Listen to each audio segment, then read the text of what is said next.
Hello guys, welcome to lucky foods Tamil. இன்றைக்கி lucky ஃபுட்ஸில் என்ன பார்க்க போகிறோன்னா, ஒரு சூப்பரான நான்வெஜ் மீன் குழம்பு தாங்க பார்க்க போகிறோம். அதாவது மீன் இல்லாமல் ஒரு வெஜ்ஜு ஸ்டைலில் ஒரு ஃபிஷ் குழம்பு தாங்க.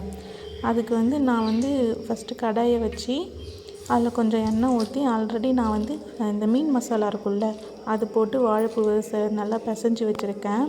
எண்ணெய் நல்லா சூடானதும் அதை நல்லா தனித்தனியாக போட்டு உதிரியாக போட்டு அதை நல்லா பொரிச்சு எடுத்துக்கோங்க. இது ஒரு பக்கம் இருக்கட்டும், பொரிக்கிட்டோம். இப்போ நம்ம பக்கத்தில் ஒரு மிக்ஸி ஜாரில் கொஞ்சம் தேங்காய், அப்புறமா ஒரு 4 சின்ன வெங்காயம், கொஞ்சமாக இஞ்சி, ஒரு பச்சை மிளகாய் போட்டு இது ஒரு பேஸ்ட்டாக அரைச்சி எடுத்துக்கலாம். இப்போ நம்ம ஏற்கனவே போட்ட இதை அது பொரிஞ்சிருச்சு. இதை நம்ம எடுத்து வச்சுக்கலாம். இப்போ அதில் அந்த பேஸ்ட் ரெடி பண்ணுறதுக்கு அதில் கொஞ்சமாக மஞ்சள் தூள், அப்புறம் காரத்துக்கு ஏற்ற மாதிரி கொஞ்சமாக மிளகாத்தூள், ஃப்ளேவருக்காக தான் போட்டு நல்லா அரைச்சி எடுத்துக்கோங்க. திரும்ப அதே கடாயை அடுப்பில் வச்சு கொஞ்சமாக உளுந்து, அப்புறம் வெந்தயம், அப்புறம் கருவேப்பிலை போட்டு கருவேப்பிலை நல்லா பொரியட்டும். இது நல்லா பொரிஞ்சு வந்ததுக்கப்புறம் நான் ஒரு பெரிய வெங்காயம் நல்லா பொடிசாக கட் பண்ணி எடுத்து வச்சுருக்கேன்.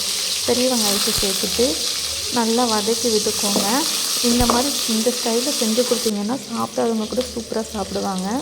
அப்புறம் சின்னதாக பூண்டு, அதையும் நல்லா பொடியாக கட் பண்ணி வச்சுருக்கேன். அதையும் சேர்த்துட்டு தக்காளியும் சேர்த்து நல்லா வதக்கி விட்டுக்கோங்க. வெங்காயம் தக்காளி எண்ணெயில் நல்லா வதங்கணும்.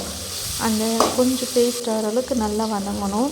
இப்போ இது கூட கொஞ்சமாக லைட்டாக மஞ்சள் தூள், அப்புறம் உங்கள் காரத்துக்கு ஏற்ற மாதிரி நான் குழம்பு மிளகாத்தூள் சேர்த்துருக்கேன். 2 ஸ்பூன் குழம்பு மிளகாத்தூள் சேர்த்து நல்லா கலந்து விட்டுக்கிட்டேன்.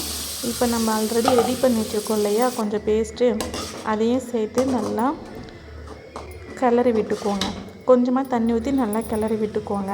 நான் இதை ஒரு 2 நிமிஷம் கொதிக்கட்டும். இப்போ நான் ஆல்ரெடி ஒரு லெமன் சைஸ் புளி எடுத்து ஊற வச்சு எடுத்துருக்கேன். அந்த லெமன் புளி தண்ணியை ஊற்றி நல்லா கலந்து விட்டு இது ஒரு 5 நிமிஷத்துக்கு நல்லா கொதிக்கட்டும். இது நல்லா கொதித்து வந்ததுக்கப்புறம் நம்ம பொரித்து வச்சுருக்கோம் இல்லையா வாழைப்பூ, அதை இதில் சேர்த்து நல்லா கிளறி விட்டுக்கோங்க.